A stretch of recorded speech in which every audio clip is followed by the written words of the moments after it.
ഇപ്പോൾ മഴ പെയ്തുകൊണ്ടിരിക്കുകയാണ്. പണ്ടൊക്കെ നമ്മൾ ഓർക്കണില്ലേ, സ്കൂളിൽ പോണ ജൂൺ 1 തീയതിയാണ് പുതിയ കുടയും പിടിച്ച് പുതിയ ബാഗും പിടിച്ച് പുതിയ യൂണിഫോമൊക്കെ പിടിച്ച് പുറത്തേക്ക് സ്കൂളിലേക്ക് പോകുമ്പോൾ ആ മഴയെ നനഞ്ഞ് പോകണ ദിവസമാണ് നമ്മുടെ ഓർമ്മയിലൊക്കെ മഴക്കാലം ആരംഭിക്കുന്നത്. പണ്ടൊരു മഴക്കാലമൊക്കെ ഉണ്ടായിരുന്നു. ഇപ്പം അങ്ങനെയില്ല, എല്ലാ മാസമൊക്കെ മഴയുണ്ട്. മഴ ആസ്വദിക്കുന്നവരുണ്ട്. ദൈവത്തിൻ്റെ വലിയ അനുഗ്രഹം തന്നെയാണ് മഴ. തീർച്ചയായും ഒരു ദൈവാനുഗ്രഹമാണ് മഴ. ഈ മഴയത്തൊക്കെ ഇപ്പോൾ ഒരു ട്രെൻഡ് ഉണ്ട്, ഇങ്ങനെ ബൈക്കിലൊക്കെ ഒരു വൈബാകാൻ വേണ്ടി പോകുന്നവർ. മഴ പെയ്യുന്ന നേരത്ത് കാറിലൊക്കെ റൈഡിന് പോയിട്ട് ആ മഴ ആസ്വദിക്കുന്ന ആളുകൾ, അങ്ങനെ യാത്ര ചെയ്യുന്നവരൊക്കെ അങ്ങനെ ആസ്വദിക്കും. ചില ആളുകളൊക്കെ ഇങ്ങനെ മഴയത്ത് ഇങ്ങനെ മഴ നോക്കിയിരിക്കും. അതൊക്കെ ആസ്വദിക്കുന്നവരാണ്. ബാലേട്ടൻ സിനിമയിൽ മോഹൻലാൽ അമ്മ കഥാപാത്രത്തോട് പറയുന്ന ഹൃദയസ്പർശിയായ ഒരു ഡയലോഗുണ്ട്.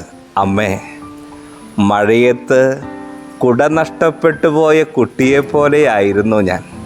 നമ്മൾ നോക്കിയ മഴ ആസ്വദിക്കുന്നവരുണ്ട്, മഴക്കാലത്തിന് വേണ്ടി കാത്തിരിക്കുന്നവരുണ്ട്. പക്ഷേ ഈ മഴയൊക്കെ പെയ്യുമ്പോൾ കുട നഷ്ടപ്പെട്ടു പോയ കുറേ ആളുകളുണ്ട്. നമ്മൾ നോക്കിയ നമ്മുടെ വീടുകളിലൊക്കെ എന്തൊരു സൗകര്യങ്ങളാണല്ലേ. പണ്ടത്തെ പോലെ ഓല വീടുകളൊന്നും വളരെ കുറവാണ്, ഉണ്ടാകുമായിരിക്കാം. ആ ഓലയുടെ ഇടയിൽ ഇങ്ങനെ മഴത്തുള്ളികൾ ഒറ്റ റൂമിലേക്ക് വീഴുന്ന വീടുകളൊക്കെ ഉണ്ട്.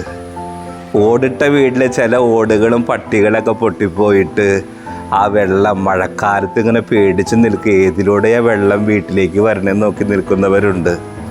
പണി തീരാത്ത വീടുകളിലൊക്കെ ആ ഒറ്റ മുറിയിലൊക്കെ ഒതുക്കത്തിൽ ജീവിക്കുന്നവരുണ്ട്. അവരൊക്കെ ഒരു കുടയാഗ്രഹിക്കുന്നവരാണ്.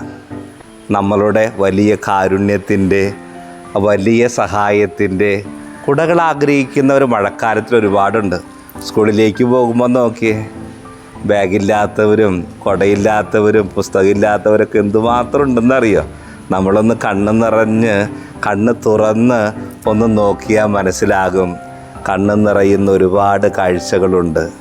മഴയത്ത് കുട നഷ്ടപ്പെട്ടു പോയ കുട്ടിയെപ്പോലെ നിൽക്കുന്ന കുടുംബങ്ങളുണ്ട്, കുട്ടികളുണ്ട്, കുടുംബാംഗങ്ങളുണ്ട്. അവരെയൊക്കെ ഓർക്കാം.